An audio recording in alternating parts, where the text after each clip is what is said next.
Percy Jackson and the Olympians, The Lightning Thief, Book 1. Chapter 4. My Mother Teaches Me Bullfighting. We tore through the night along dark country roads. Wind slammed against the Camaro. Rain lashed the windshield. I didn't know how my mom could see anything, but she kept her foot on the gas. Every time there was a flash of lightning, I looked over at Grover, sitting next to me in the back seat, and I wondered if I'd gone insane, or if he was wearing some kind of shag carpet pants. But no, the smell was one I remembered from a kindergarten field trip to the petting zoo. Lanolin, like from wool. The smell of a wet barnyard animal. All I could think to say was, "So you and my mom know each other?" Grover's eyes flitted to the rearview mirror, though there were no cars behind us. "Not exactly," he said. "I mean, we've never met in person, but she knew I was watching you." "Watching me?" "Keeping tabs on you, making sure you were okay. But I wasn't faking being your friend," he added hastily. "I am your friend." What are you exactly?" "That doesn't matter right now." "It doesn't matter. From the waist down, my best friend is a donkey." Grover let out a sharp, throaty "Blah!" I heard him make that sound before, but I'd always assumed it was a nervous laugh. Now I realized it was an irritated bleat. "Goat?" he cried. "What?" "I'm a goat, from the waist down." "You just said it didn't matter." "Blah!" There were satyrs who would trample you under hoof for such an insult. "Whoa, wait. Satyrs? You mean like Mr. Brunner's myths?" "Were those old ladies from the fruit stand a myth, Percy? Was Mrs. Dodds a myth?" "So you admit there was a Mrs. Dodds?" "Of course." "Then why—" "The less you knew, the fewer monsters you'd attract." Grover said, like that should be perfectly obvious. We put mist over the human's eyes. We'd hoped you'd think the kindly one was a hallucination, but it was no good. You started to realize who you are. Wait a minute, what do you mean?" The weird bellowing noise rose up again somewhere behind us, closer than before. Whatever was chasing us was still on our trail. "Percy," my mom said, "there's too much to explain and not enough time. We have to get you to safety." "Safety from what? Who's after me?" "Oh, nobody much," Grover said, obviously still miffed about the donkey comment. "Just the Lord of the Dead and a few of his bloodthirstiest minions." "Grover!" "Sorry, Miss Jackson. Could you drive faster, please?" I tried to wrap my mind around what was happening, but I couldn't do it. I knew this wasn't a dream. I had no imagination. I could never dream up something this weird. My mom made a hard left. We swerved onto a narrower road, racing past darkened farmhouses and wooden hills, and a pick-your-own-strawberry sign on white picket fences. "Where are we going?" I asked. "The summer camp I told you about." My mother's voice was tight. She was trying for my sake not to be scared. "The place your father wanted to send you." "The place you didn't want me to go?" "Please, dear," my mother begged. "This is hard enough. Try to understand you're in danger." "Because some old ladies cut yarn?" "Those weren't old ladies," Grover said. "Those were the fates. Do you know what it means, the fact that they appeared in front of you? They only do that when when someone's about to die." "Whoa, you said you." "No, I didn't. I said someone." "You meant you as in me." "I meant you like someone, not you. Boys," my mom said. She pulled the wheel hard to the right, and I got a glimpse of a figure she'd swerved to avoid, a dark, fluttering shape now lost behind us in the storm. "What was that?" I asked. "We're almost there." My mother said, ignoring my question, "Another mile, please, please, please." I didn't know where there was, but I found myself leaning forward in the car, anticipating, wanting us to arrive. Outside, nothing but rain and darkness. The kind of empty countryside you get way out on the tip of Long Island. I thought about Mrs. Dodds in the moment when she changed into the thing with pointed teeth and leathery wings. My limbs went numb from delayed shock. She really hadn't been human. She'd meant to kill me. Then I thought about Mr. Brunner and the sword that he had thrown me.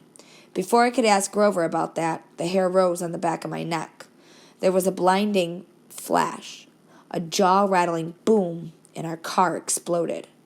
I remembered feeling weightless, like I was being crushed, fried, and hosed down all at the same time. I peeled my forehead off the back of the driver's seat and said, "Ow." "Percy!" my mom shouted. "I'm okay." I tried to shake off the daze. I wasn't dead. The car hadn't actually exploded. We'd swerved into a ditch. Our driver's side doors were wedged in the mud. The roof had cracked open like an eggshell and rain was pouring in. Lightning. That was the only explanation. We'd been blasted right off the road. Next to me in the back seat was a big motionless lump. "Grover!" He was slumped over, blood trickling from the side of his mouth. I shook his furry hip, thinking, "No, even if you are half barnyard animal, you're my best friend, and I don't want you to die." Then he groaned, "Food." And I knew there was hope. "Percy," my mother said, "we have to—" Her voice faltered. I looked back. In the flash of lightning, through the mud-spattered rear windshield, I saw a figure lumbering towards us on the shoulder of the road. The sight of it made my skin crawl. It was a dark silhouette of a huge guy like a football player, and he seemed to be holding a blanket over his head. His top half was bulky and fuzzy. His raised-up hands made it look like he had horns. I swallowed hard. "Who is—" "Percy," my mother said, deadly serious. "Get out of the car." My mother threw herself against the driver's side door. It was jammed shut in the mud. I tried mine. Stuck, too. I looked up desperately at the hole in the roof. It might have been an exit, but the edges were sizzling and smoking. "Climb out of the passenger side," my mother told me. "Percy, you have to run. Do you see that big tree?" "What?" Another flash of lightning, and through the smoke hole in the roof, I saw the tree she meant. A huge White House Christmas tree-sized pine at the crest of the nearest hill. "That's the property line," my mom said. "Get over that hill, and you'll see a big farmhouse down in the valley. Run, and don't look back. Yell for help, and don't stop until you reach the door." "Mom, you're coming too." Her face was pale, her eyes as sad as when she looked at the ocean. "No!" I shouted. "You are coming with me. Help me carry Grover." "Food," Grover moaned a little louder. The man with the blanket on his head kept coming towards us, making his grunting, snorting noises. As he got closer, I realized he couldn't be holding a blanket over his head because his hands, huge, meaty hands, were swinging at his sides. There was no blanket, meaning the bulky, fuzzy mass that was too big to be his head was his head. And the points that looked like horns? "He doesn't want us," my mother told me. "He wants you. Besides, I can't cross the property line." "But we don't have time, Percy. Go, please." I got mad, then mad at my mother, at Grover the goat, and at the thing with horns that was lumbering toward us slowly and deliberately, like a bull. I climbed across Grover and pushed the door open into the rain. "We're going together. Come on, Mom." "I told you." "Mom, I'm not leaving you. Help me with Grover." I didn't wait for her answer. I scrambled outside, dragging Grover from the car. He was surprisingly light, but I couldn't have carried him very far if my mom hadn't come to my aid. Together, we draped Grover's arms over our shoulders and started stumbling uphill through wet, waist-high grass. Glancing back, I got my first clear look at the monster. He was 7 feet tall. Easy. His arms and legs like something from the cover of Muscle Man magazine. Bulging biceps and triceps and a bunch of other seps, all stuffed like baseballs under vein-webbed skin. He wore no clothes except underwear. I mean, bright white Fruit of the Looms, which would have looked funny except the top half of his body was so scary. Coarse brown hair started at about his belly button and got thicker as it reached his shoulders. His neck was a mass of muscle and fur leading up to his enormous head, which had a snout as long as my arm, snotty nostrils with gleaming brass ring, cruel black eyes and horns, enormous black and white horns with points you just couldn't get from an electric sharpener. I recognized the monster all right. He had been in one of the first stories Mr. Brenner told us, but he couldn't be real. I blinked the rain out of my eyes. That's Persephone's son, my mother said. I wish I had known how badly they want to kill you. But he's the Don't say his name, she warned. Names have power. The pine tree was still way too far, 100 yards uphill at least. I glanced behind me again. The bull man hunched over our car, looking into the windows, or not looking exactly, more like snuffling and nuzzling. I wasn't sure why he bothered, since we were only about 50 feet away. Food, Grover moaned. Shh, I told him. Mom, what's he doing? Doesn't he see us? His sight and hearing are terrible, she said. He goes by smell, but he'll figure out where we are soon enough. As if on cue, the bull man bellowed in rage. He picked up Gabe's Camaro by the torn roof and the chassis, creaking and groaning. He raised the car over his head and threw it down the road. It slammed into the wet asphalt and skidded in a shower of sparks for about a half a mile before coming to a stop. The gas tank exploded. Not a scratch, I remembered Gabe saying. Oops. Percy, my mom said. When he sees us, he'll charge. Wait until the last second, then jump out of the way, directly sideways. He can't change directions very well once he's charging. Do you understand? How do you know all this?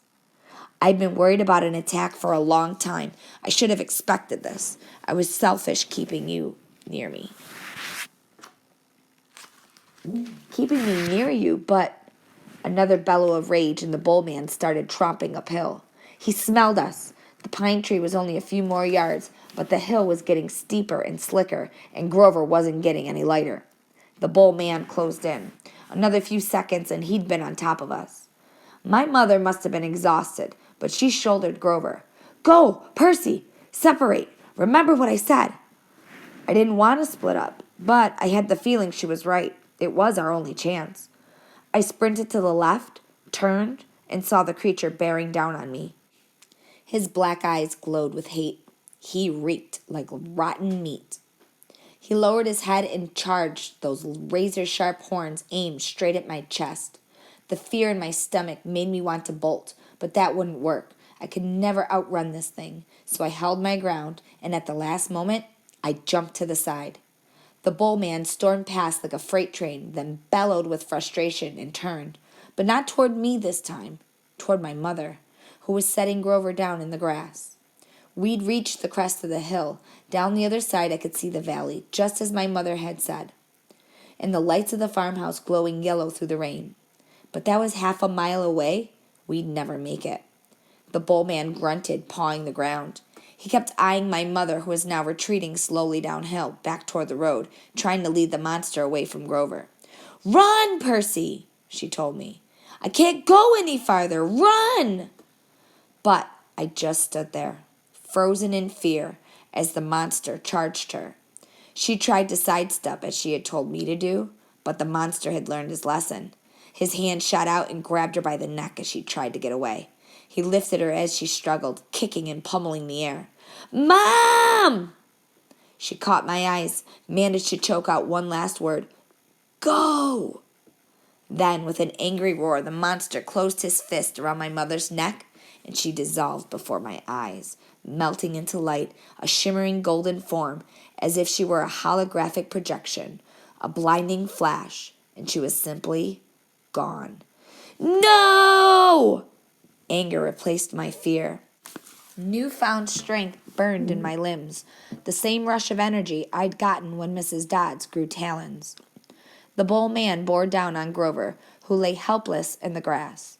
The monster hunched over, snuffling my best friend, as if he were about to lift Grover up and make him dissolve too. I couldn't allow that. I stripped off my red rain jacket. Hey! I screamed, waving the jacket, running to one side of the monster. Hey, stupid! Ground beef! Arrgh! The monster turned toward me, shaking his meaty fists. I had an idea. A stupid idea, but better than no idea at all. I put my back to the big pine tree and waved my red jacket in front of the bull man, thinking I'd jump out of the way at the last moment. But it didn't happen like that. The bull man charged too fast, his arms out to grab me, whichever way I tried to dodge. Time slowed down. My legs tensed. I couldn't jump sideways, so I leaped straight up, kicking off the creature's head, using it as a springboard, turning in midair and landing on its neck. How did I do that? I didn't have time to figure it out. A millisecond later, the monster's head slammed into the tree, and the impact nearly knocked my teeth out. The bull man staggered around, trying to shake me. I locked my arms around his horns to keep from being thrown. Thunder and lightning were still going strong. The rain was in my eyes. The smell of rotten meat burned my nostrils. The monster shook himself around and bucked like a rodeo bull. He should have just backed up into the tree and smashed me flat, but I was starting to realize that this thing had only one gear: forward. Meanwhile, Grover started groaning in the grass. I wanted to yell to him to shut up, but the way I was getting tossed around, if I opened my mouth, I'd bite my own tongue off. "Food," Grover moaned. The bull man wheeled toward him, pawed the ground again, and got ready to charge.